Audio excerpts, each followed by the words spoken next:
আসসালামু আলাইকুম। শুরু করলাম নতুন একটি ভিডিও। আজকে আমার বাংলা বই ৩য় শ্রেণীর পার্ট ৬ দেখে বুঝে কাজ করি। তো ১৯ পৃষ্ঠার থামি, এই লাল চিহ্নটা থামি।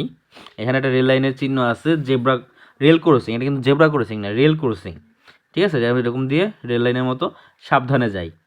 এটা রিক্সা, এটা ক্রস দেওয়া, রিক্সা চলাচল নিষেধ। সামনে হাসপাতাল, এই চিহ্নটা হর্ন বাজানো নিষেধ। এখানে এই চিহ্নটা দেওয়া মানে ওইখানে হর্ন বাজাবে না।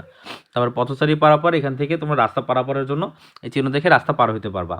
সিগন্যাল বাতি দেখে রাস্তা পারে, সিগন্যাল দেখে যে কোনটা কি বাতিতে কোনটা কীরকম হয়, যে লাল বাতি সবুজ বাতি কী কী কাজ, সেটা দেখে কাজ করব।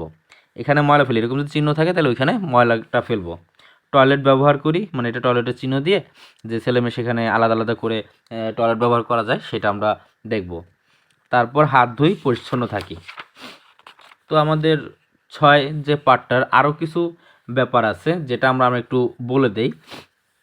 এইগুলি শুধু চিহ্ন না, এইগুলি থাকা মানে আপনি ওই জায়গায় ওই কাজটা, এটা যে কোনো ঢাকা শহর বা শহর কেন্দ্রিক হোক, গ্রামে হোক, যেমন এই হর্ন বাজানোটা সেটা অনেকটা সময় হাসপাতালের পাশে থাকে, স্কুলের সামনে থাকে, এই চিহ্নটা দেওয়া থাকে যাতে তারা হর্নটা না বাজায়। আর এইখানে সিগন্যাল যে বাতিটা, সেটা হলো লাল বাতি হলো টোটাল বন্ধ করা। তারপরে সবুজ বাতি কিছুটা সময়, যে এখনই এই হবে, হলুদ বাতি হলো জাস্ট ওয়েট করো, সবুজ বাতি জ্বলবে, সবুজ বাতি হলে যাওয়ার সিগন্যালটা দেয়।